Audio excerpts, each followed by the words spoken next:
Hi guys, Righteous Rama here, bringing you your dose of truth for the day, and that is this. What's love got to do with it? What's love got to do with it? So this is talking about building relationships with people, especially when it comes to like long-term marriages and whatnot.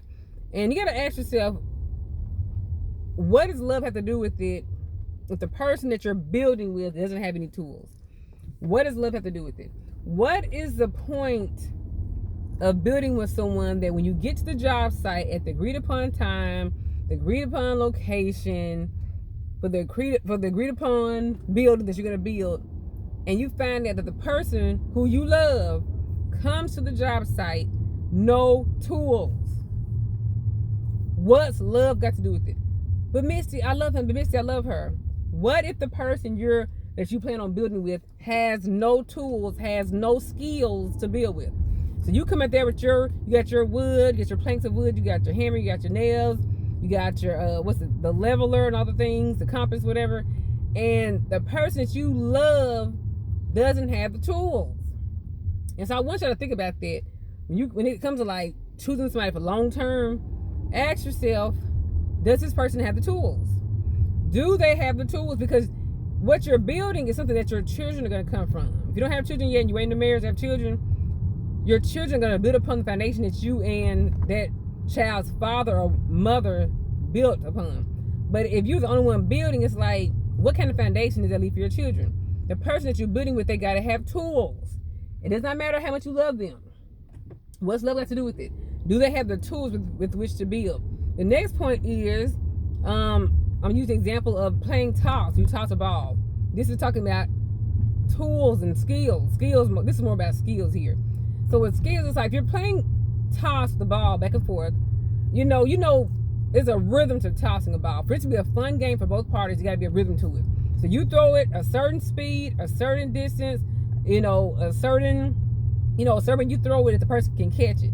Then they return the favor. They throw it to you a certain speed, a certain direction, a certain way, so a certain distance that you can catch it. It's be back and forth, back and forth. Y'all should be equal in ability, equally yoked, catch the ball back and forth.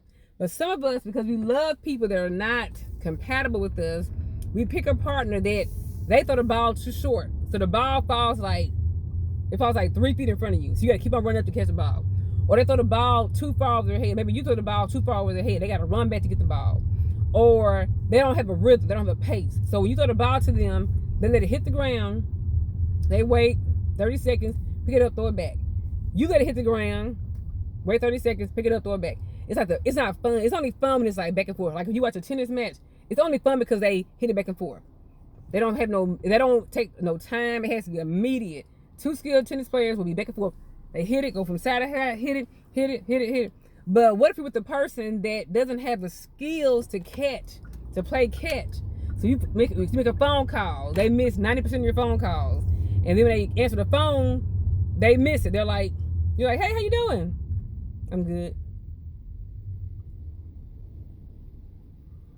You gonna ask me how I'm doing? Oh yeah, how you doing? I'm doing great. Yeah, I just got a promotion in my job.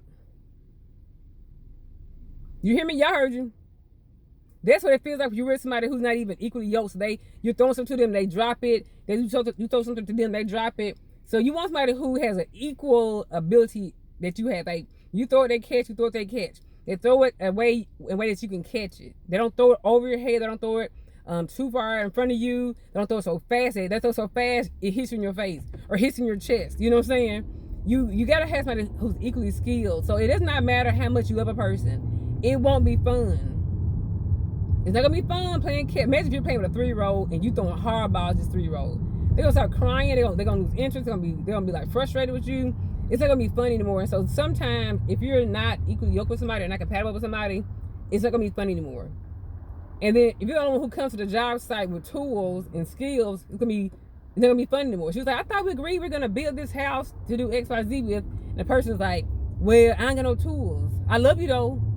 What's love got to do with it? If you just love somebody, you can just be their friend. You don't have to marry somebody just because you love them. Who said that you got to marry everybody that you love? You can love somebody and watch them and work with them and go to church with them and do business with them. You don't have to marry a person just because you love them. What's love got to do with it? You're trying to build a foundation for the next generation in your family, in your bloodline. and you're gonna build with somebody who can't catch a ball to save their life, who can't throw a ball to save their life, so the game is boring, it's not fun, and then you marry somebody who don't even bring tools to the job site.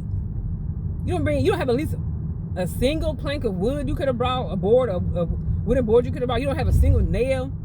I ain't got no tools. I ain't got nothing. You don't need to build with somebody who don't have tools.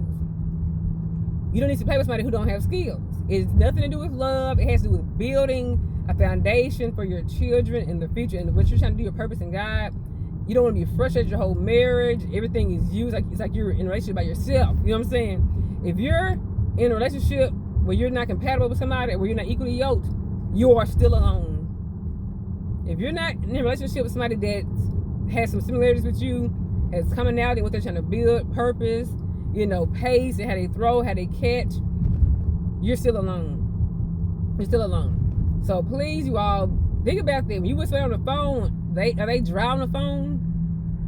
Awkward conversations. They never 50-50. It's always you doing 90% of the calls and the dates and the planning and the asking questions. They're not on your level. They're not equally yoked with you. Thank you guys for watching. Please share, subscribe. Bye, this is Raymond. Bye-bye.